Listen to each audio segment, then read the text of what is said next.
Hey everybody, it's Doc Green, the Road Scholar, coming back at you. It's been a while since I've done a video. A lot has happened.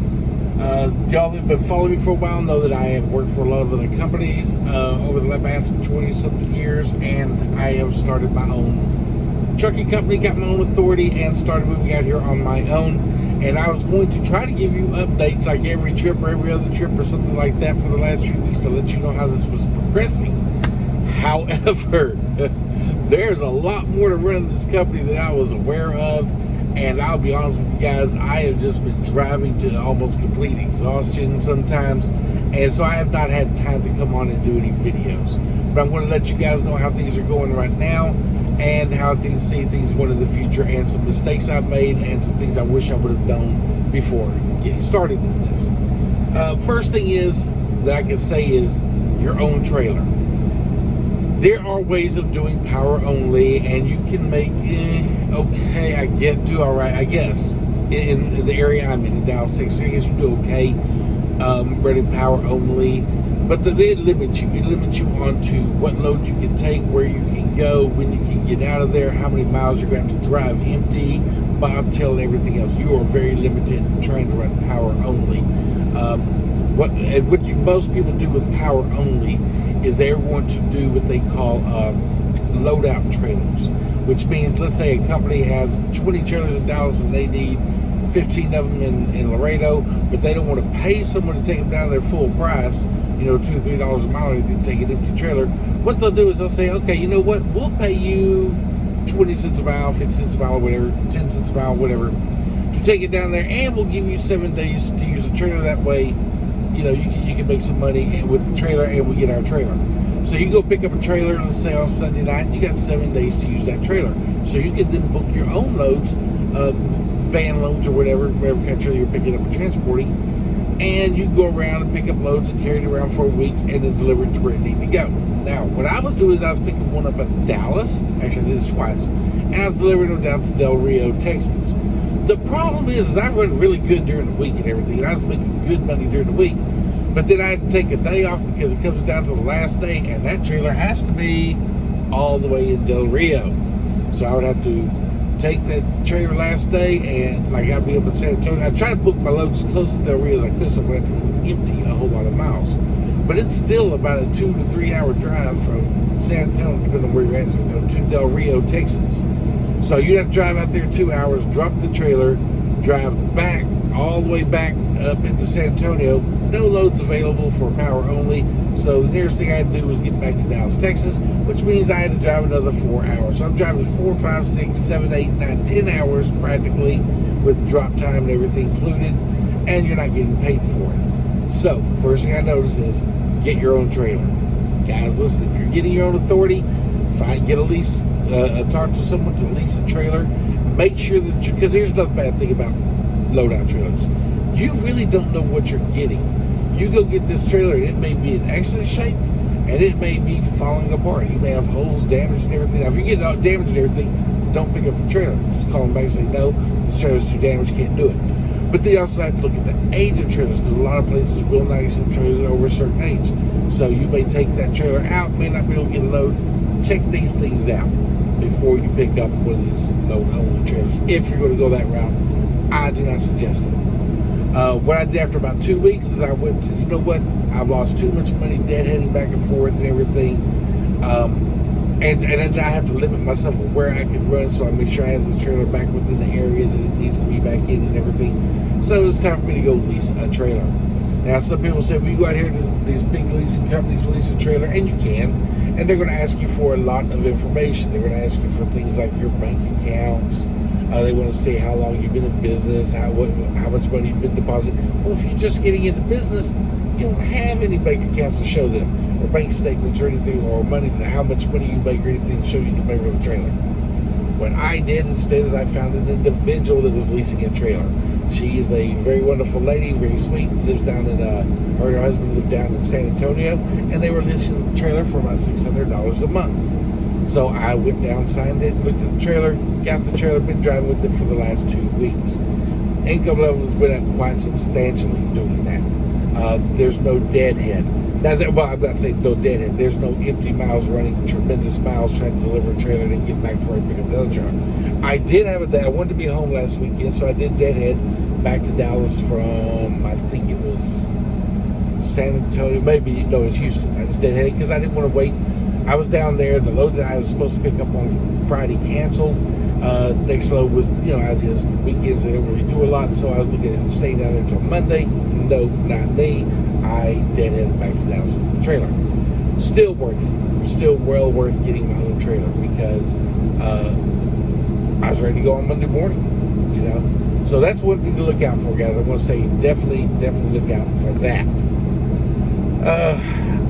Another thing to look out for whenever you're doing this, when you're getting ready to get started, you go get your plates and everything. I understand every state's a little bit different. Here in Texas, when you go get your IFTA and you file with the state comptroller's office and everything, and the Secretary of State and everything, you have to fill out 2 forms, which I was not aware of. I filled out the IFTA form and everything, but then they were asking, I did not know I was supposed to fill out a partnership program, form, especially since I'm a single-owned LLC. There is no other partner.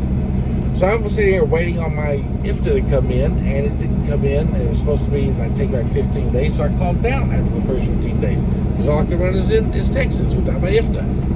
I called down, and they said, oh, well, by looking at this, you didn't file your taxes with us last quarter. And I'm like, I wasn't even in business last quarter, but okay, filed those and everything, paid a little bit of a penalty because even though you're not in business, you still got to file. Even though you're not making any money, you still got to file. So no problem. My bad. Didn't know that. Paid the penalty and everything. Supposed to be getting my IFTA. Another week goes by, no IFTA. Call back down there. This other guy chased me down. He goes, no, I don't know why they told you that. That was not the problem. The problem was you didn't fill out this other form. So he stayed on the phone with me the entire time, so I made sure everything was filled out, everything was done, because I've been waiting almost over a month now driving. Can't leave Texas because I don't have my IFTA sticker. He finally helped me through that. We got through that process. So let me tell you, if you're going to be doing this and you're going to go out here, start on all that paperwork beforehand. See, I did not know that because I had to wait until my truck was paid off, and then I went and filed for my tags, got my title, and did a whole lot of things. I tried to do as much as possible before it was time to start. There's just things I didn't know about. I didn't know you had to file for the IFTA and file this other form for proof of partnership. So had I known that, everything would have been fine. Just a warning to let you guys know. Something else that's been going on out here. I should probably break this video down, but I'm going to try to get as much of it into this one as possible because it's been a while since I put out a video. They talk about how low the rates are. Longer runs, lower pay per mile. Shorter runs, larger pay per mile. However, on the shorter runs, if I, like for instance, when I first started, I was trying to get used to how my load boards worked and everything. So I was picking up loads in Dallas, delivering to Dallas or Fort Worth or somewhere in the area, and they were paying like $5-6 a mile. They only had to go like 20 miles. Or sometimes they were paying like $10-15 a mile. They had to go 20 miles, whatever. So, yes, those pay really well, but the problem is when your insurance costs so much, you have to be making a certain amount of money. Per mile basis, yes, works out perfect. Hardly any fuel, lots of profit. However, I need to make at least $500-600 a day. So that wasn't cutting it, which I didn't expect it to. Again, I was just getting used to how to use the load boards. But just to let you know, some of you guys get started on this. I watched one guy out here, and he was so happy because he was making $4.80 a mile, but he was only running 200 miles a week. So at the end of a couple of weeks of being, we're talking about this, he had owed his insurance at the end of the month $2,600 and couldn't pay it because he spent all his time doing the local runs, hardly spent any money on fuel, but just didn't make enough money to pay his bills. I kind of figured that out too when I was running the first week, that wasn't going to work. But again, I was just trying to get used to how the load boards work. So I started taking longer runs and everything. I am making an average of about $1,500 to $1,800 a week take home right now. I am usually home every other day, home on weekends. Now I know this is not sustainable for me. I've just been enjoying my first few weeks, owning my own business. I've been enjoying my first few weeks at home all the time and whatever. Also, the first couple of weeks, I was only working 3 or 4 days a week because I was trying to make sure everything was in place, my paperwork and everything. All that aside, now I've got pretty much everything I need. I have my own trailer. I got my own, well, my IFTA's still not here. Should be here next day or two, according to them. But I got my own. Everything else is pretty much figured out. So I will be going OTR. Hopefully, as soon as my IFTA gets here, hopefully by Wednesday or Thursday of next week. And when I do, I'm going to be shooting places, Maryland, Chicago, whatever, Midwest, far. I'm not going to California. You can hang that up. I wouldn't care if the state off in the ocean. Do not care. Y'all keep destroying yourselves to the point that I'm not going to California. Anyway, I'm not going to get into politics of all that. But I'm not going to go to some place that charges that ridiculous amount of fuel prices and taxes and everything to deliver y'all food and things that y'all need. Not doing it. Anyway, but I'll be driving to other places around the country, and I'll give an update on how that's going at that particular time. Sorry to get off the trip. Things down for me. Other than that, everything is going pretty good with me. Nothing extraordinary. I'm not making extraordinary amounts of money. I'm not going broke, losing my house either. I'm doing okay. I'm making more money than I made with Dart. I am working about half as many hours as I did with Dart. I'm literally working about 35, 40 hours a week right now because, again, getting used to what I was doing. With Dart, I would work 70 hours a week, would be home for weeks on end, and I am enjoying seeing my family a lot more. I enjoy spending a lot of time with them, especially weekends and everything. Now, do I realize that I'm going to have to start working more? Yes, I realize that. But it's going to be either work for as much for a lot more money, or if I'm only going to make the same amount of money and be content, then I'll be home a lot more and have a lot more family time and everything. Either way, this is working out for me great. I had a couple little issues, other issues that take too long to explain on here. But everything, some people ask me, hey, how's it going? Doc, we haven't heard from you in a while. How's it going? How's your own company going and everything? I got to say, guys, the timing wasn't right for me to do this 20 years ago. I wish I would have done this 20 years ago. I would probably be sitting on Golden Street right now. But my financial responsibilities and everything, I was not ready 20 years ago. I was not financially responsible, mentally or spiritually mature enough for what I'm doing now. So I could have made a lot of money. I would have blown a lot of money, and I would have probably gotten in a lot of trouble. This is perfect timing for me and my family, and we are doing well.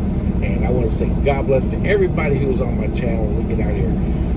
If you got a chance, please hit subscribe below, click and share this link. Would I suggest going into business for yourself? You know what? Let's do that in the next video. Right now, I'm going to end this one, and we are going to call it a day.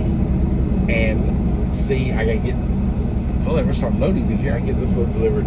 But anyway, guys, thank you for tuning in, and this is just my update on how my company's going. Still slow right now, but no fault of freight or anything like that. It's just me being cautious about jumping out here full speed ahead. Anyway, guys, thank you for tuning in, and leave a comment below. Share and subscribe. Thank you, guys.